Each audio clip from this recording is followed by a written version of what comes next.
Yeah. Yeah, let's go live. Hey, everybody. Welcome back to The Collective. We have another fantastic show for you planned out today. Very excited. We got Steve rejoining us once again. Stoked to have you. And while I am excited, y'all should be too. Like the show, subscribe to the channel, hit the notification bell, do all that good stuff. Get your emails whenever we go live, which is, of course, every day for another 4 days.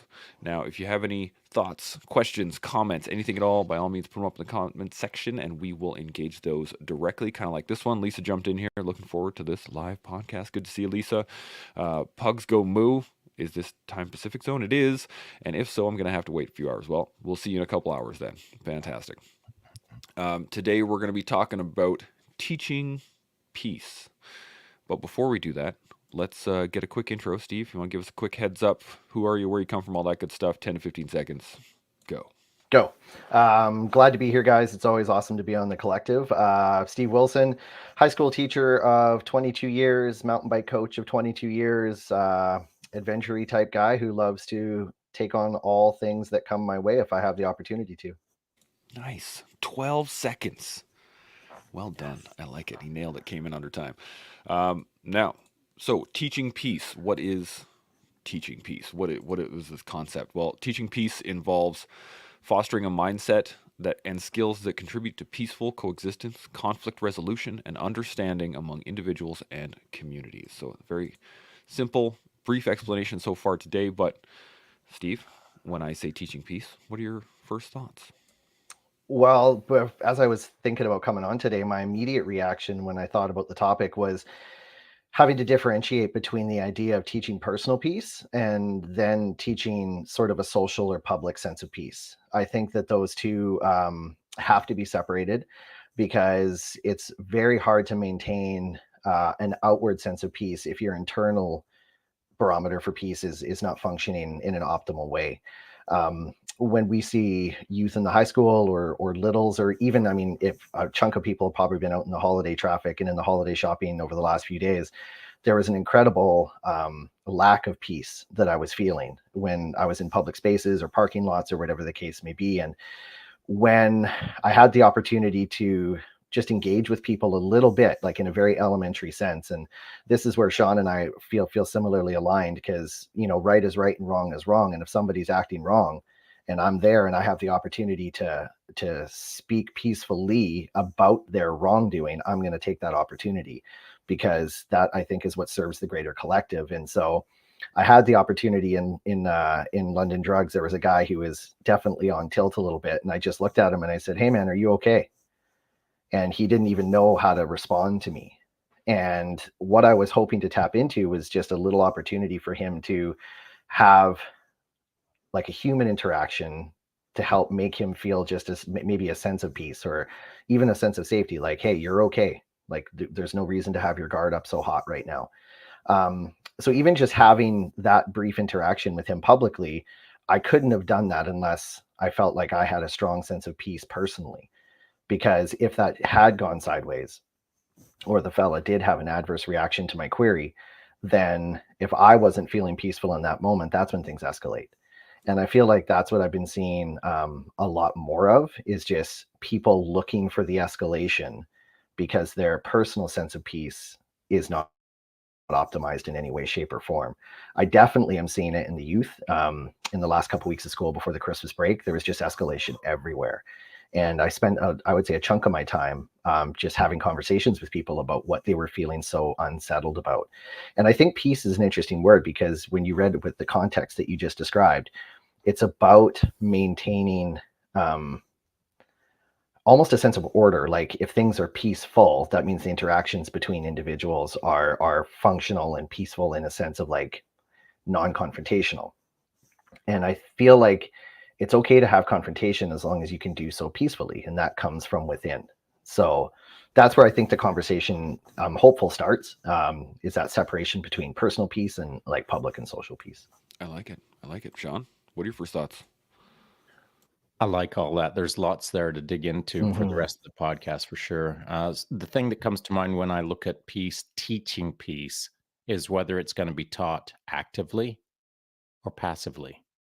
So whether a person is going to be out there explaining how to do peace, or whether a person is out there just being freaking peaceful, just demonstrating it rather than chirping about it.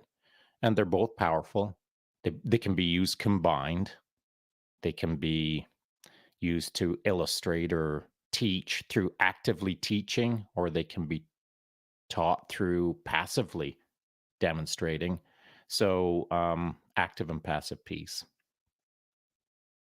This is going to be going down. There's a lot of good stuff to pull from here. And before we dive too much into the conversation, I just want to hit on these real quick. United Rentals Tonka Truck, good morning, team. He's good to go. Winterstorm, good afternoon, team. Good to see you. And Lisa, again, jumping in here. Good afternoon, everyone. Good to see you. So my first real thought on this, I want to go back to the personal versus external, like the internal versus external piece. I think that's a good place to start, because there are a lot of people out there that perhaps have a veneer of external peace. Like they can walk around looking peaceful, but are in immense turmoil on the inside.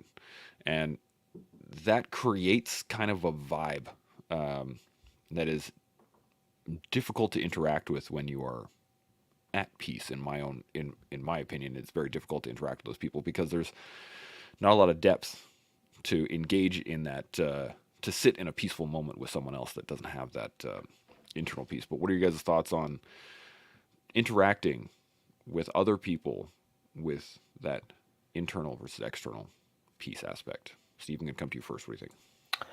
Yeah, I was having a great conversation with Travis the other day, and I was trying to explain to him why I can't do the SkyTrain or public buses very well, or even airports for that matter, because I'm a very sensory person, and I feel like I can definitely tune into that veneer.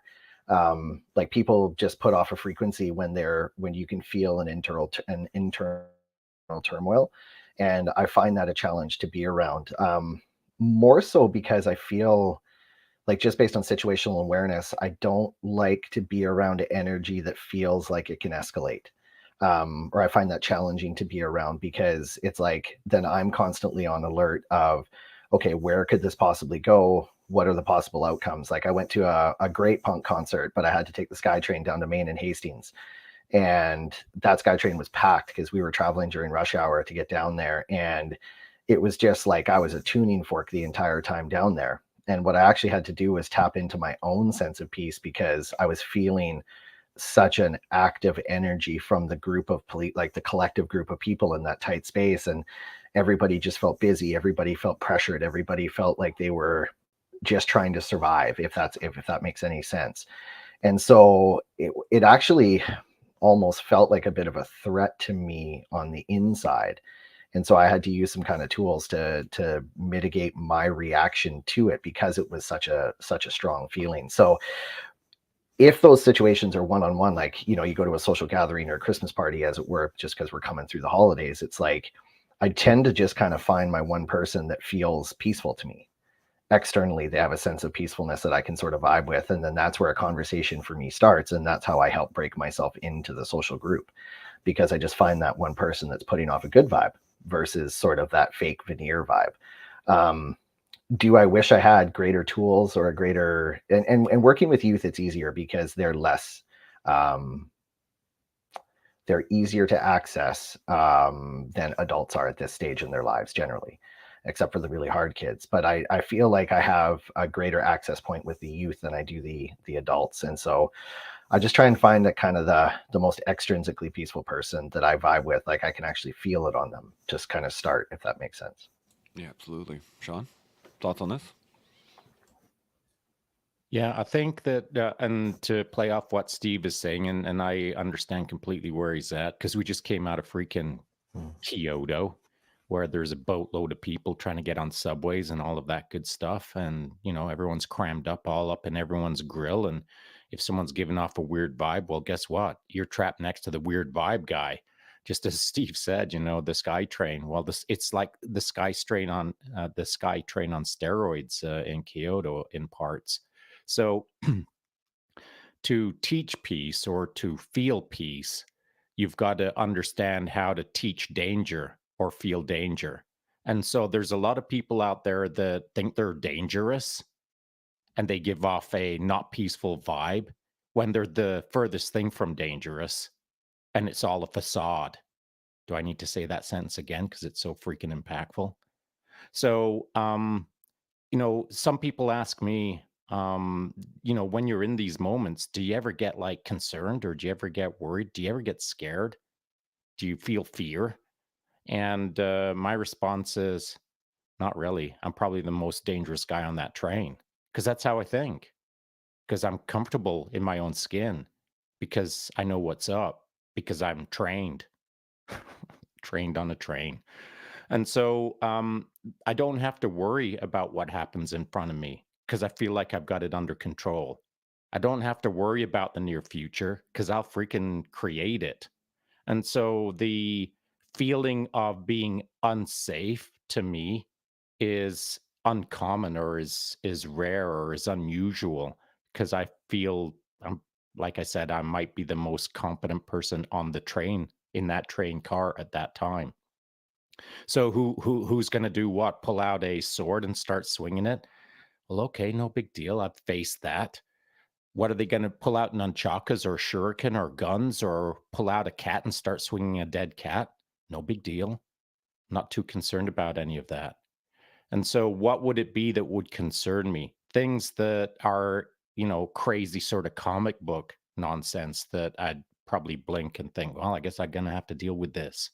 So, I'm not scared of these kind of things. Heights for sure, but no one's throwing heights at me. No one's attacking me with heights. So on that train that's jam packed, it's a non-factor. So how do I display peace or teach peace in that moment? I just lean against a subway train wall and not smile or smirk, but I just chillax and zen out. And being the only white person on that train, perhaps in that moment in Kyoto, which happened several times, just my wife and I, or just me, even though the eyeballs aren't directly on you, the peripheral eyeballs are on you because you're a curiosity, because um, you're a unique individual on that train. In Japan, it's extremely respectful, and no one's going to hard eyeball you. But you're being watched, you're being observed, you're being classified as to whether you're calm or not, whether you're zen or not, whether you're peaceful or not, whether you're angry or not, whether you're gonna start, being a jerk or not. You're now the specimen on the train, and you're not just purporting yourself. You're not just representing yourself, but you're actually representing other tourists. You're representing other Caucasians. You're representing other North Americans. You're representing more than just yourself in that moment, for sure. And if you don't understand that, you just haven't traveled enough. And to say that um, you've got to represent yourself for all of North America, that's not what I'm saying. I'm just saying do it right. And if you're doing travel right, and if you're doing yourself right, and if you're confident in the right way, then you should be pretty chill. You should be pretty cool to be around. You should be exuding peace. You should be teaching peace in the moment. You should look the part. You should feel the part. And if you feel the part, then you're emanating off the part. Other people are now feeling your peace. So you've got to internally understand that there's nothing to be scared of. And if you are, then you've got to address those things so that you're confident in these moments, so that you can exude the confidence, you can exude the peace, exude the chill of the moment so that others can pick up what you're putting down.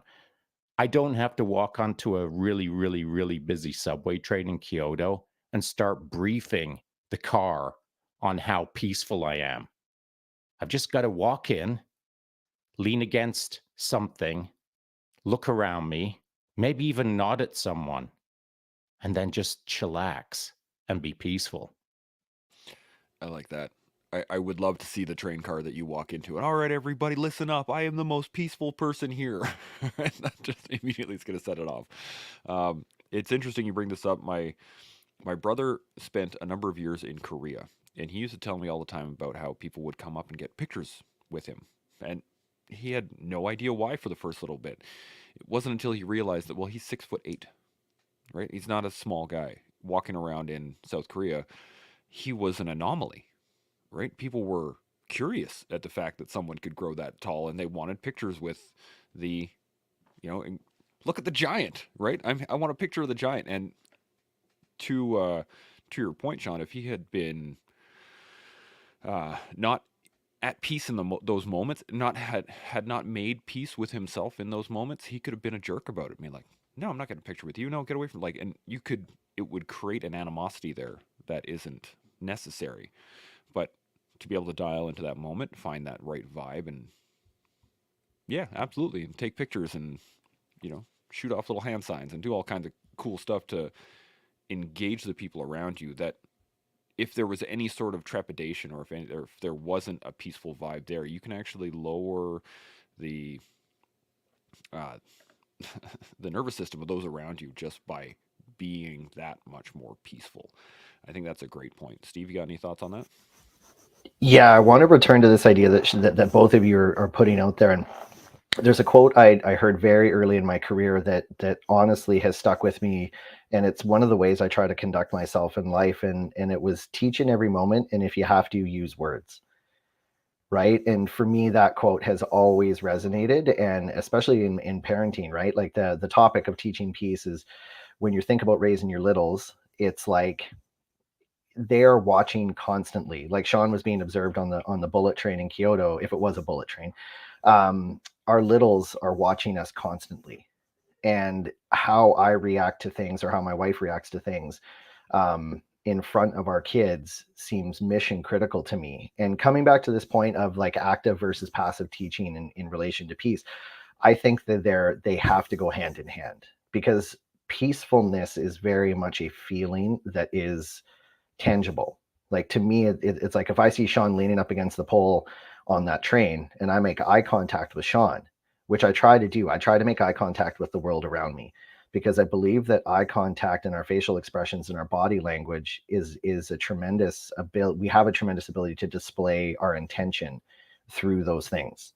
And on the collective, we've used the word nuance quite a bit, and I believe that peace and how we extrinsically display it is very much a nuance thing. Like, man to man, just to bring, I'm not trying to be gender specific, but like if Shaun and I are on that train together and I make eye contact with him and I stand square to him, if I square my body to him and my face shows him a peaceful smile or a friendly nod, then I know I don't have anything to worry about between he and I, because we've had just a simple, peaceful interaction. And so when I teach my son that, because when you're 12 years old, and my guy's a little dude, like he's not a big 12-year-old, and he was at a football camp on Saturday with some humongous kids. Like, these kids are 6'1", 6'2", they're big, they've had a big growth spurt, and he's in the mix there, and he's dicing with them. And I said, don't you ever shy away from anybody. You stand square and you face a man heart to heart, chest to chest, and you look him in the eye. And I don't care if you have to look straight up. You look him in the eye and you smile, and you let him know that you're a friendly person and that you're worth talking to. And I think when you can do or display passive, peaceful traits like that, it automatically opens you up to a world that has a lot to offer you. I think when you see, in particular, youth, they have this guard up, and it's such a bravado, it's such a facade that it closes doors to them left, right, and center. And how can they feel anything other than left out in the cold? But the problem is they don't realize they're doing it to themselves, because there's this sense of ego, or this sense of like, I must protect myself at all costs. Well, that's a huge demonstration that they haven't been taught how to be peaceful through effective role modeling. And so that quote, I want to come back to that quote for a sec, of teach in every moment, and if you have to, use words. For all of our listeners, just think about that for a second, and think about like how your interactions on the daily can be a very passive way of actively teaching somebody how to square up with the world, if that makes sense. Yeah, absolutely. Shaun, you got any thoughts on that? I do. I'm going to tie a few things together that Steve said there just through coincidence, just to make a point. And I do like this idea of teach before speaking. And then if you have to speak, then okay, continue teaching with your speaking. And so I've never quite heard that quote before. I'm curious as to, was that just a guy that you know from back in the day that passed that along to you, or do they have? Are they any fame? I believe it was. I want to say it was Parker Palmer, who's an educational writer, who I encountered very early in my career. Okay, I like it. So, I'm with what Steve just said there. I started chaining things together, and it snapped in a visual in my head, only because he said the bullet train. So most of our travels were on buses, surface level trains, or subways. And so we were only on a bullet train once, the Shinkansen. And so it's freaking fast, man. It's impressive. We've been on several other bullet trains around the world, but this one is like it's the classic example of what a bullet train should be. It's so squared away. It's perfectly on time. You get on, and it's an upscale situation. Up until this point that we got on that bullet train, we'd been kind of like in the bargain basement sort of travels. But the moment that we got on the bullet train, it was everyone's in suit and ties. It's all Hugo Boss, and it's all, Rolex watches, and it's fancy boy in there. The staff that work on the bullet train, when the doors open up for them to walk into the cabin, they'll bow before they enter in. And then the doors close, they walk down, and they'll give everyone the nod. They're very accommodating, and almost subordinating themselves as they walk down the aisle as staff. And when they get to the other end of the train car, they'll turn and face that cabin, and then they'll bow as the doors open, and they'll back out facing as they're bowing, and then the doors close. They'll do a 180, and then they'll walk into the next cabin. So they're bowing in and they're bowing out, and they're being very respectful, almost deprecating in a way. So that's the staff. So the staff set the vibe, and the vibe in the train is very respectful, very professional, very squared away. So Doreen and I got on this bullet train as we're going from the Nakasendo Trail down to Kyoto. And as we got on our seats, it was 3 seats next to each other. And we had our big bags. I threw my big bag up on the luggage rack above us. And all the luggage down the way was all polished chrome suitcases and very business class sort of stuff. Meanwhile, I've got my green bag that I've dragged halfway around the world for, however many years. It's all beat up and looking pretty scuffy. So right away, I look a bit like, I probably don't belong there. I look like an Australian backpacker, a tourist for sure. And my wife's got a suitcase, so I've got to like slide that into where we're going to sit in front of her seat. And as I'm throwing my stuff up, I'm eyeballing the guy. Remember, I said it's 3 seats. I'm eyeballing the guy who's got the aisle seat. He's like 25, 26 years old. He's got the latest, greatest fashionable haircut. He's got the very expensive suit. I noticed the expensive watch. He's got his laptop out. He's doing the Excel spreadsheet all day long kind of thing. He's feeling important. He's looking important. He's exuding confidence. And so he knows what's going on. He knows that we're going to go sit in that seat, but he ain't freaking moving. He's all sprawled out. Now he's making a point that he's so powerful. He owns this entire aisle. He ain't moving at all. So he glances up at me once, gives me that disdainful look, that sort of like gaijin look. And then he gets right back to it as if we don't exist. I'm like, what? First time I bumped into this in our time in Japan. So I say to him, excuse me. And he looks up and he looks down. He freaking ignores me. I'm like, okay. So we're not going to get to speak. We're not going to do any language. I already picked up his vibe. And so now what am I going to do? So I take Doreen's luggage and I try to squeeze it past him. But the wheel of the luggage, one wheel lands on his highly polished, probably crocodile shoe. And man, he moves his foot fast once the weight of that luggage lands on his foot. And he looks up at me with like almost aggression. And then he eyeballs the hat, but more importantly, he eyeballs the look in my eyes. When he went aggressive, I was like, oh. and I matched his energy. And that was the first time that he realized that he'd played this thing wrong. And so I slid in after Dreen slid in. I sit down. I don't look at this kid the entire ride. I just pull up my phone, go to Instagram, and I'm on top of social media. Do you know what he's doing? He's pretending to be on his Excel spreadsheet, but he's peripherally eyeballing everything I do on my phone. And I let him, because I'm letting him clue into what he's just dealing with now. Who's the dude sitting next to him? And I ain't a chump. I ain't a big deal, but I ain't a nobody. And by nobody, I mean, like, I'm not just some bumbling fool who fell off the back of the turnip truck that likes being disdainfully looked at. So now here's an opportunity for him to learn in the moment. So I let him kind of sizzle next to me. Finally, he falls asleep. Now he's almost got his head on my shoulder. Like he's mid-20s. To me, he's a kid. And so I almost let him sleep on my shoulder. When he wakes up, he's a bit discombobulated because it's time to get off the train. And as I go to make my first move, what does he do? Makes a grand sweeping effort to move out of the way, to be conciliatory, to be not respectful, but to be cooperative in the moment. Now he can't get out of the way fast enough. He can't get out of the way, getting out of the way enough. And so he makes a grand effort to demonstrate that, not that he's changed his ways, but now it's a new program. And as I'm standing up, now he's nodding and looking me in the eye briefly, not too long, just briefly enough to just give me a nod. And now we're good. We never exchanged a word during that entire time. It was all based on what his vibe was. And then I adjusted my vibe to adjust his vibe so that we could get along in the moment. And so that was an opportunity for him to learn that just because he's in his mid-20s and owns an expensive suit doesn't mean anything to some people around him. Certainly didn't mean anything to me.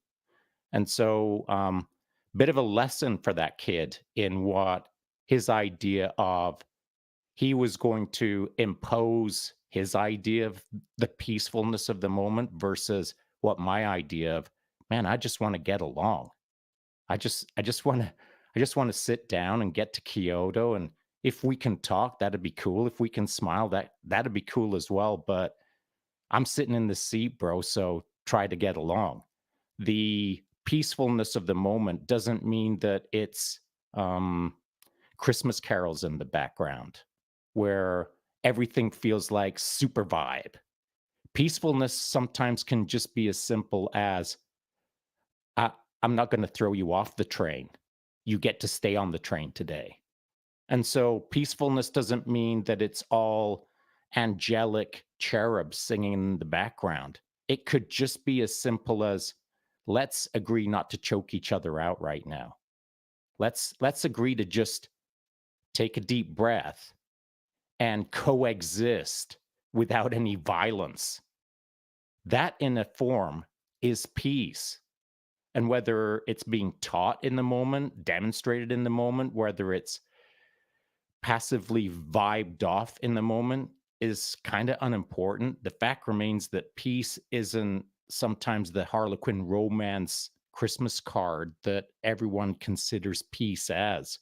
Peace can be just a half inch of peace versus the full 1 mile of peace. I hope that makes sense. Yeah, I think there's a big difference between a lack of violence and actual peace. Like there's a line there, and it can be a thin line between a lack of violence and peace, but I think it comes down to both parties understanding that there's going to be peace. Because if one side of that, if that guy had remained disdainful throughout that entire engagement, even afterwards, and continued that level of just general animosity, that would not have been a peaceful engagement. But because there was an understanding at the end, that became a peaceful engagement at the end, if that makes sense as well. And I think what this comes to is a difference between confidence versus ego. And I think when we're talking about teaching peace, when we're talking about, passing on the knowledge of, your own personal peace, being at peace with oneself, you have to be able to step out of the ego shell of it. And I think a lot of our kids, especially within schools and within instructional institutions, all they see is the ego portion of it, that ego veneer of, I'm going to stand up in front, I'm the important one here, listen to what I say, da, da, da, da, da, da, versus the quiet confidence of someone who knows where they're supposed to be, if that makes sense. Steve, you got any thoughts on that? Yeah, I strongly agree. I really struggle with ego, and similarly, perhaps to Shaun, I had a much more overt experience with a colleague recently who I just don't dig the dude's jam. He's just not. He and I are not aligned in how we work with kids. We're not aligned in how we think about the education system and our role within it. And this guy and I have had some negative interactions, only negative because I have been confident enough within my own self to tell him what is not working for me, and thereby what is not working for my students that he and I share. Because he interacts with my kids, because we're in a high school system, the kids rotate through different people. And so he interacts with some of my students in ways that I just don't agree with and appreciate, but I'm confident enough to tell him that because I believe that it's detrimental to the students. And my job is to ensure the kids are getting the very best of us so that they can develop into what the collective would love to see walk amongst us. And it was really interesting because this person engaged with me in a conversation at my door. And he said to me, he said, hey, I think that you and I should hang out together. And I looked at him square in the eyes and I said, nope, I don't need that. And it's like he didn't know, it's like he didn't even understand what I was saying to him. And he goes, wow, I see, I think if we hang out, we might get to know each other a little bit better. And he started giving me like finger guns, like actually. And I was just like, you know what, dude? I was like, I'm good. I was like, you do you over there, I'll be doing me over here.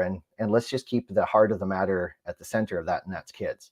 You do your very best for kids that you think you're doing. And I know I'm going to be doing the best for kids in the way that I work with them. But I said, I have enough friends. I don't need you to be in my wheelhouse.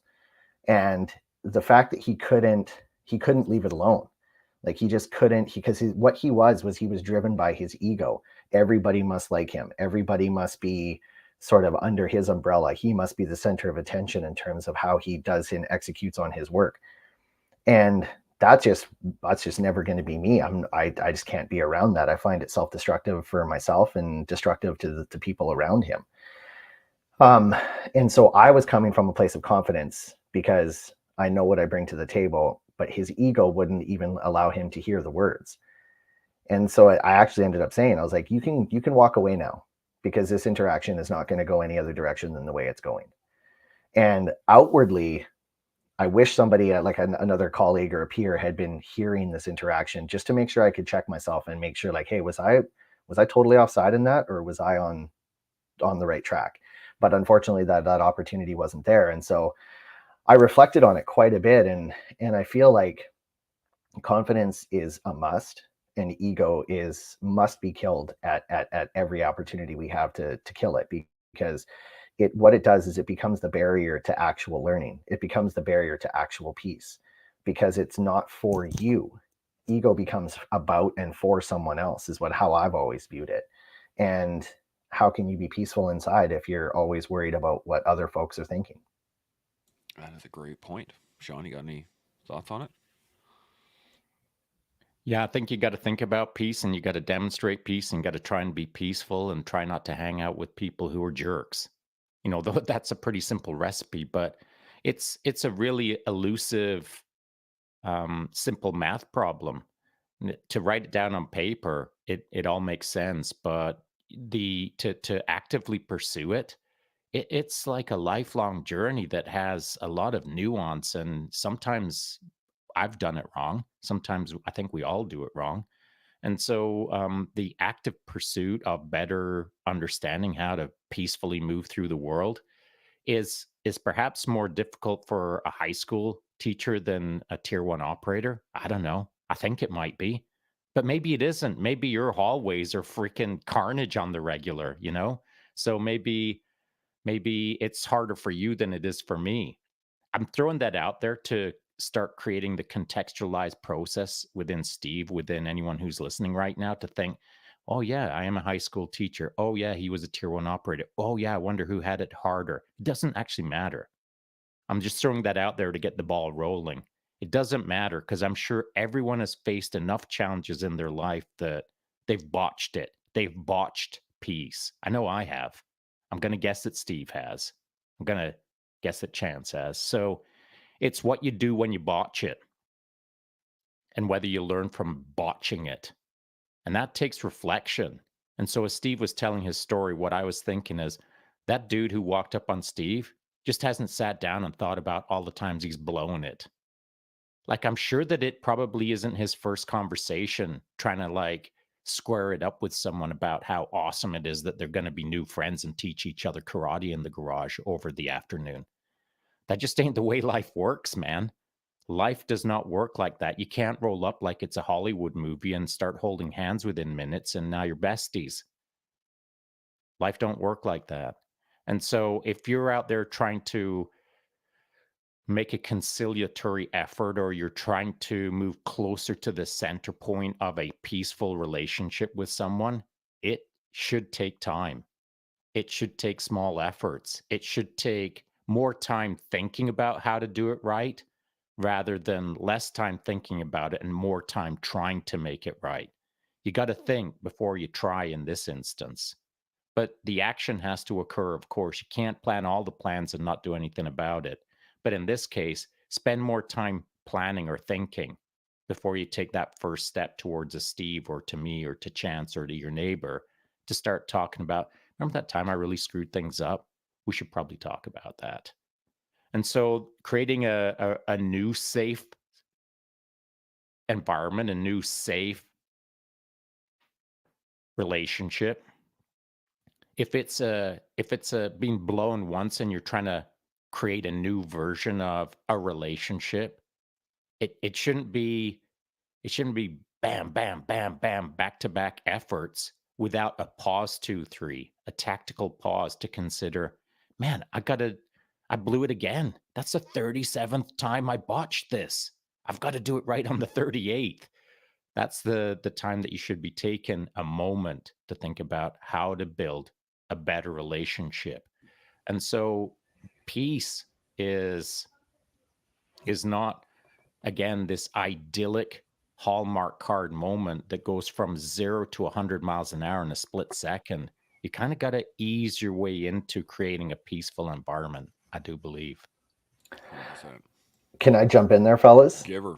Yeah, because I really, really like that. And one of the things I chatted with Chance in the green room before we started was as I was driving around this morning, running a couple errands, my heart really went to the cost of peace, right? Like peace does come at a cost. And I find what Shaun just said is super, super valuable and important because like I'm a big believer in grace. I'm not a religious man by any means, but I believe that to have grace, to give somebody another opportunity, to give somebody another chance, there has to be a vulnerable moment that exists between those two people. Like if homeboy at work had just come up to me and said exactly what Shaun said, hey, I haven't been really happy with our interactions. I'd love if we had the opportunity to talk about that. Like that's demonstrating enough vulnerability towards me that I feel that deserves a level of grace. Like at least this deserves a conversation to see if there's a talking point that we can mutually agree upon. And that would come at a cost to me because I would have to open my heart up and open my mind up enough to a fella I don't care for to be willing to offer him that opportunity. So that there is a cost that comes with that. But I think that cost is so worth paying if it gives the opportunity for growth and for mentorship or for resolution or use whatever word we'd like to use.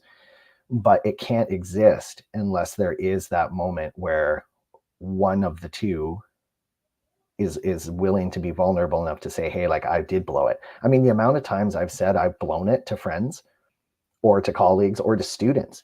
A teacher said this to me many years ago in my first career. He overheard me say sorry to a kid. And he actually took me aside and he goes, don't ever be sorry when you're working with kids. And I was like, what does that mean? And he goes, don't ever admit you're wrong to kids or else they'll eat you alive. I couldn't disagree with that any more, because by admitting that I've made a mistake or by opening a door to say, hey, kiddo, you know what? I blew it. I am demonstrating to that kid that it's okay to take a chance. It's okay to be wrong. It's okay to try something and blow it, because that's what we do every single day. You find me one person who hasn't blown it 1,000 times in their pursuit of excellence or career or athletic success or inner peace or whatever it is. You find me that person who hasn't blown it, I'll find you a liar. They're not ready to sit with the fact that they've blown it. And that's, if you can sit with that moment and have grace for yourself and then grace for others, man, how can you not experience peace? And that's something as simple as a handshake, right? Like, I teach kids how to shake hands. Like, you'd be amazed how many grade 11, grade 12 boys, girls, critters of any kind, I don't care what, they do not know how to shake a hand anymore. And to me, that's an incredibly peaceful gesture. If you roll up to somebody and you extend a hand, you're physically saying to that person that I'm ready to have an interaction with you. I'm willing to have an interaction with you. I'm squaring my heart. I'm squaring my body. I'm extending a peaceful gesture. Like, that can be as simple as it needs to be. Like a Merry Christmas and a handshake to a fella who's not great at verbalizing his feelings. That can mean the world. But it's amazing how our youth today really don't have the ability to have a nice, kind, respectful handshake. So we actually take the time to teach that, or I take the time to teach that in my classes, because I think it opens doors to exactly what we're talking about. Yeah, totally agree. The concept of grace is fantastic, and I think the handshake brings up a kind of a funny story from back in the day, but I'm not going to get into it. But the the concept of being able to exude a peaceful moment with a handshake is critical. When you see friends come together, especially men or people from the military, our background here is that it's usually an extended thing too. It's not just like you walk up to each other, oh, hello, handshake, good day, right? It's hey, and like the hand is out, and it's a good long 2-3 seconds before they come together, and there's this conjunction of two peaceful people having that moment. And I think it's a fantastic point to bring up. I do have a couple comments here. Shaun, do you got any thoughts on this before I jump in? No? Okay. Couple comments just to hit on this. Pugs Go Moo says, hey, Mr. Wilson, seeing you were going live and had to hop on, check it out. Keep it up 100%. John Minori's here. Minari's here. Good morning, Team Collective. And he says, preaching right now, Mr. Wilson, I've been through this all. And he carries on with this comment. I want to get your guys' thoughts on this. He says, I don't feel as if I have an ego, nor a lot of confidence, but I do care for my reputation to be held at a certain point. I don't want people to look at me funny or weird because I acted out in a certain way. And I think this goes to what we're kind of talking about right now. So, Steve, I'm going to pass the mic off to you here, but any thoughts on that comment? Yeah, I think that I'm really curious who this is now, by the way. But I think that when you are concerned about perception, perception can be an interesting one, because perception is how you internalize what it is that you've just done.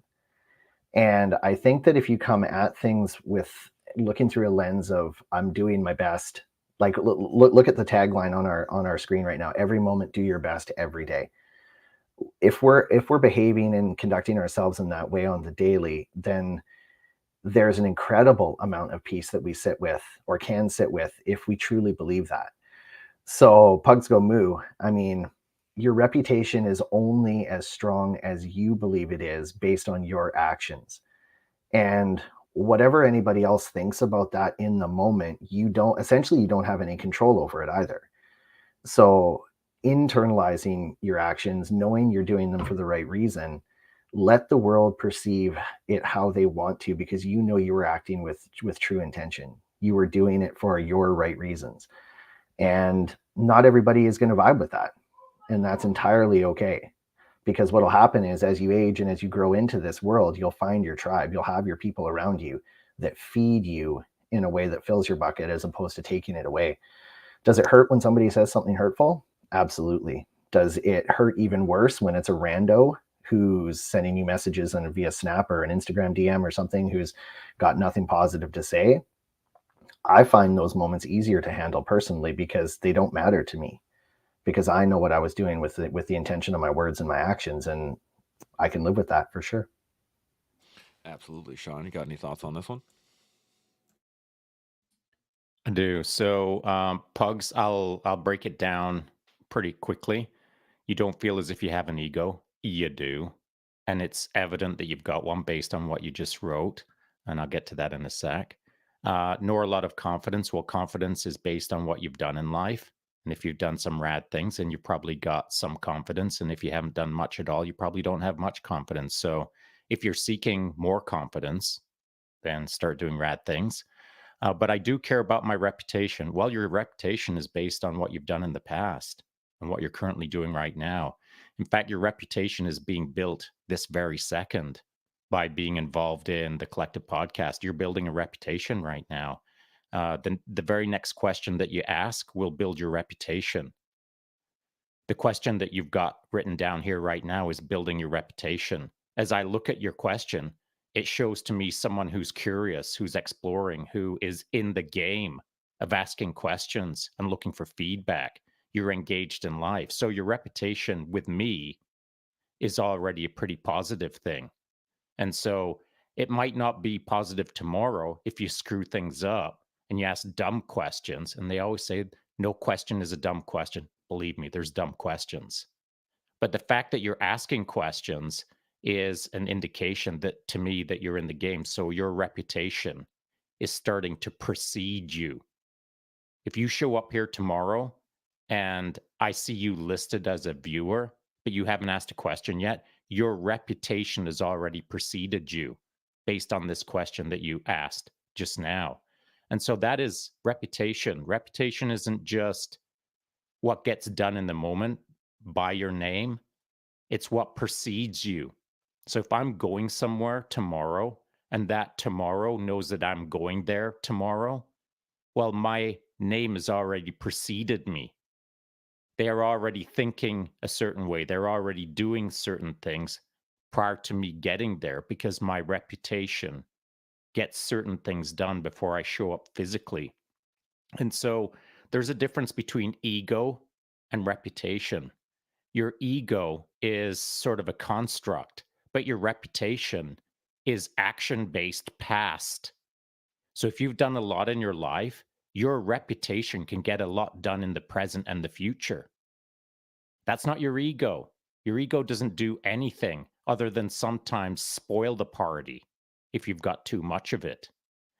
You need the right amount of ego for you to drive your life, to do good things, to build up a body of work, to create a reputation of being a rad dude, so that many years later, or rad girl, so that many years later, you can, before you step into a room, maybe Steve's room, his classroom, before he opens that door, his reputation has preceded him.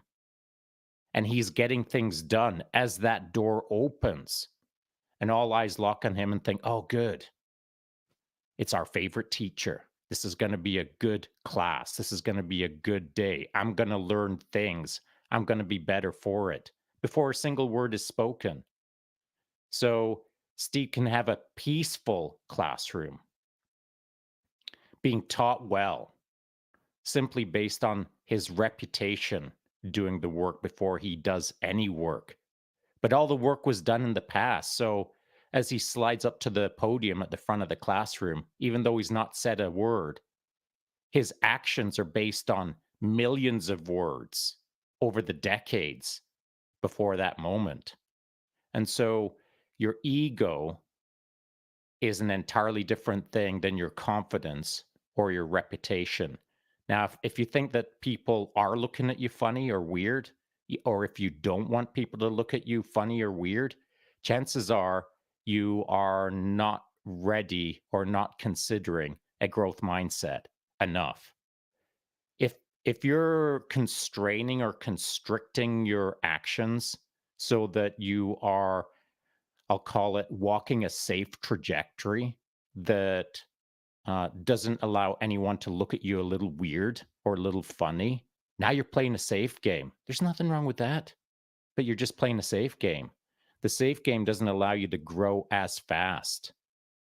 if you expand your safe game a little bit so that you're exploring yourself, so that you're exposing yourself, so that you're living a more complete life in the moment, if you can just expand your trajectory a little bit, you'll find that you'll move down the path of life a whole lot more capable and confident sooner rather than later.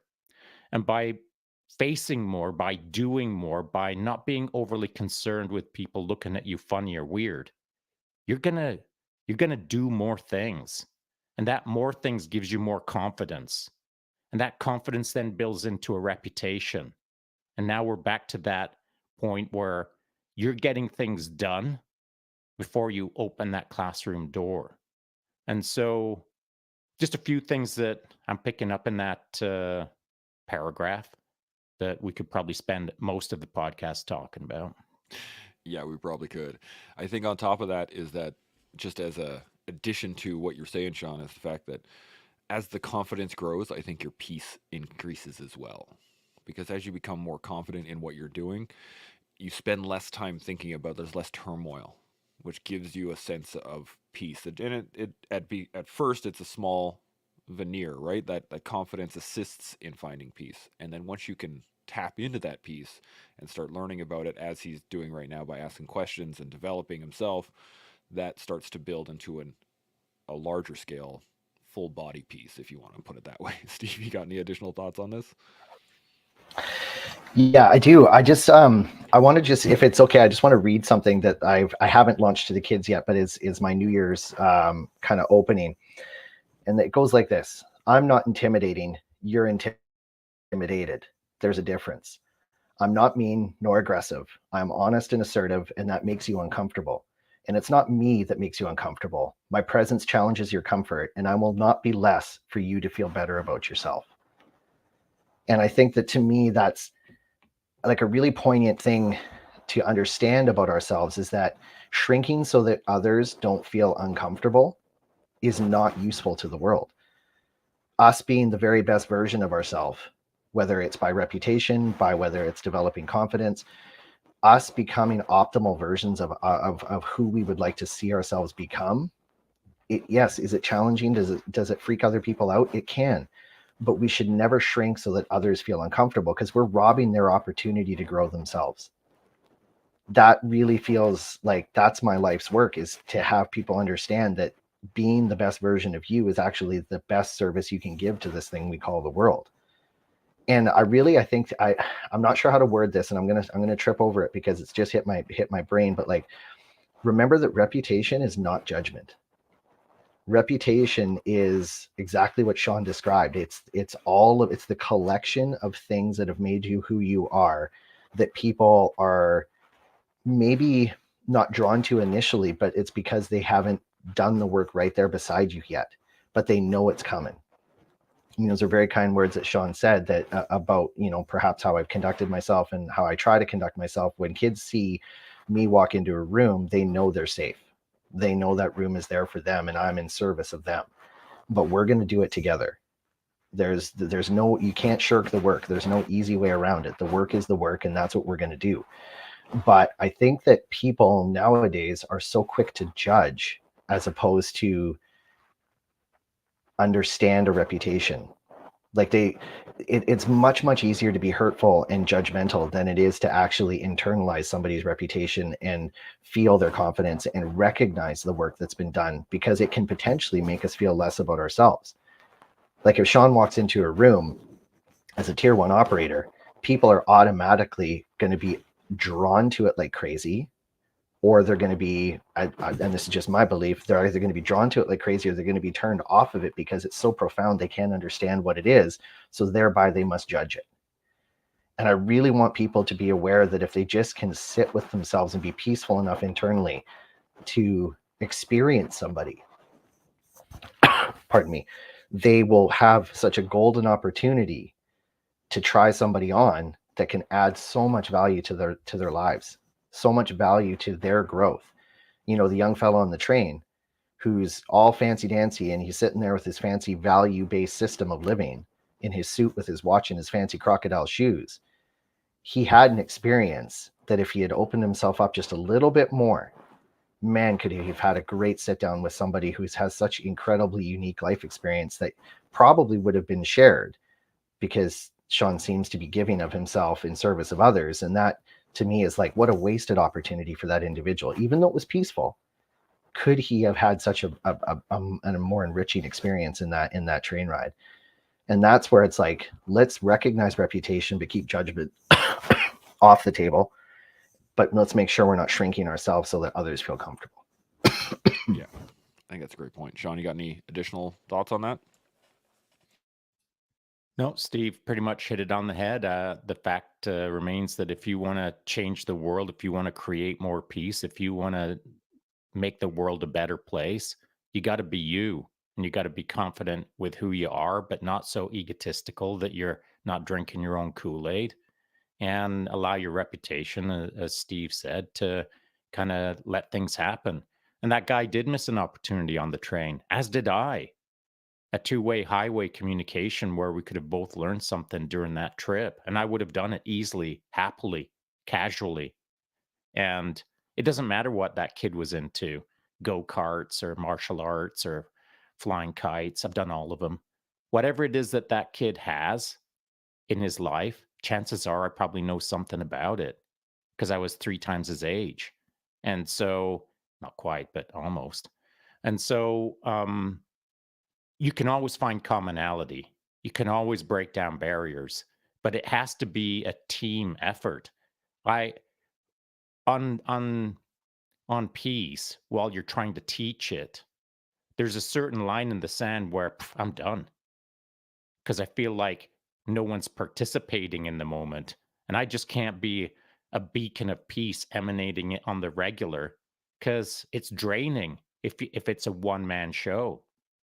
And so you get on a train, and if everyone's like super angry, I mean, every single person is super angry. It's not my job to turn the entire train around because A, that train ride ain't long enough, and B, I might not have the energy to turn everyone around. And so sometimes you've kind of got to shrug your shoulders, pick your battles, and reserve your energy for the times where you can move the needle. Like that young buck, if everyone on the train was all peacified and it was just him that was the outlier, and I felt like I had the energy and the inclination and the reason to turn him around, then maybe I would have. But I just wasn't into it in the moment. And I think that's another aspect that we could have talked about, or that we should have talked about, is that, there's a time and place to go in peace mode. There's a time and place to teach peace. And it's not all the time.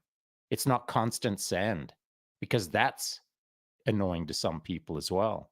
So I guess pick your peace battles and know that you can't always be Mr. Peace, Mrs. Peace, constantly spreading the peace love, because some people are going to get irritated by your timing, your sensitivity to the moment. I think everyone can use some extra peace in their life, but not on a constant send basis. You just got to have some sensitivity to when to drop the line of we're gonna get our peace mode on now. Yeah, I like that. I'm going to use that as a new line. Pick your piece. What kind of piece are you picking right now, right? But I think that you bring up a very good point, and I we'll get some final thoughts right after this here. But the concept of being able to find your peace in the moment, right? If you walk into that train and everyone's jacked up and everyone's super angry and scowling all over the place, you're absolutely right. It's not your job to fix that. But then there is a point where you walk into that train and go, okay, I'm going to find my peace. And you find your corner, you find your chair, whatever, and you just, cool. We're going to let them do them, but I'm not going to let them affect me. And I think that's an incredibly important part of this, in that I think our peace is super important. And yes, we can exude it and we can teach others how to be peaceful and we can do all these things, but we still need to maintain it in ourselves. We can't give up too much of it. And as you said yesterday, Shaun, we were talking about, you said there are people that are out there that are really good at peace. They've spent their entire lives studying how to be at peace. And absolutely, those people could probably walk onto a train of people that were jacked up and calm the room down a degree or two, or maybe elevate it and they can maintain their own peace. But I think it's important that we really hammer on the point that your internal peace is up to you, no one else. And that we have to focus on that before we start looking to spread it to other people. Got to be at peace yourself before you can start teaching others. So let's finish up with some final thoughts. Anything at all that we still got brewing in the back of our head, Steve? Anything else? Yeah, I mean, peace is never like real peace. And that is a kind of a judgment or value-based statement, but like, it's not going to come via an Instagram post. Like, you know, in particular around the holidays, I've seen my feed and my stories are just full of like these inspirational, peaceful based quotes. And when I see them, some of the people I see posting them, my heart just goes to like, I sure hope they believe that.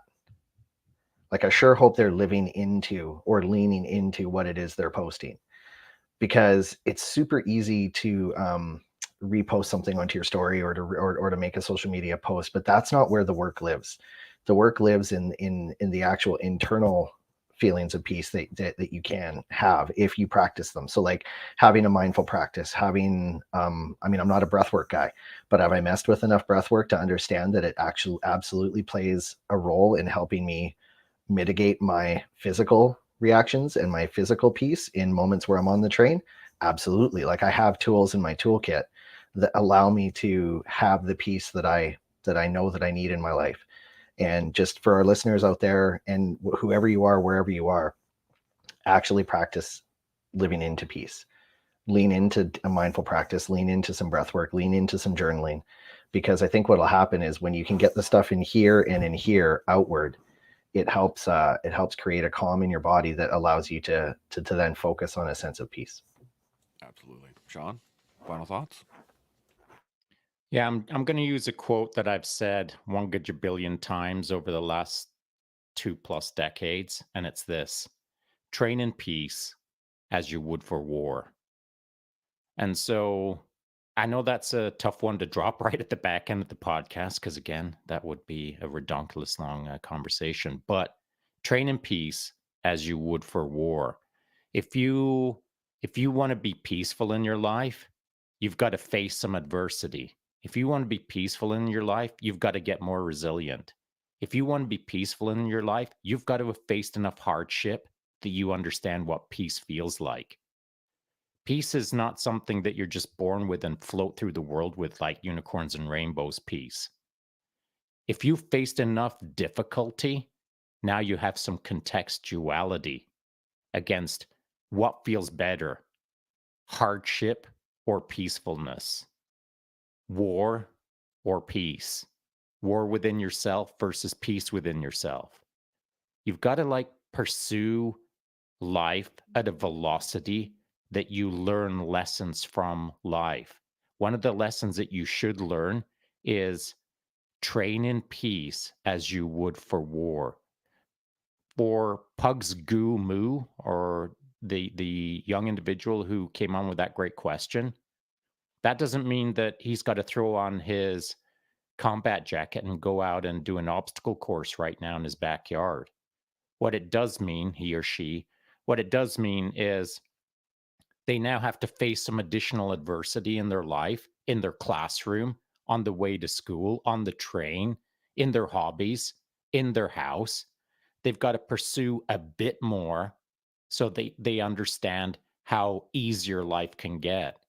Do hard things so that the other things start feeling easier and easier month by month, until at some point you've done enough that you're comfortable sitting within yourself and just chillaxing and enjoying the peaceful state that you've created, not that the world hands you, because the hand that the world is going to give you is full of chaos and not peace.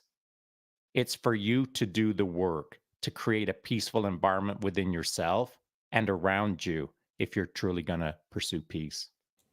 Yeah, that is a great point. I think in North America, we're really, I guess, limited in we can be limited in our interactions with violence or struggle or moments to be resilient. And I think that that is a incredible privilege that we have, that we can now seek these difficulties. So I would say the best thing that we can do is learn what we need to become peaceful in of ourselves.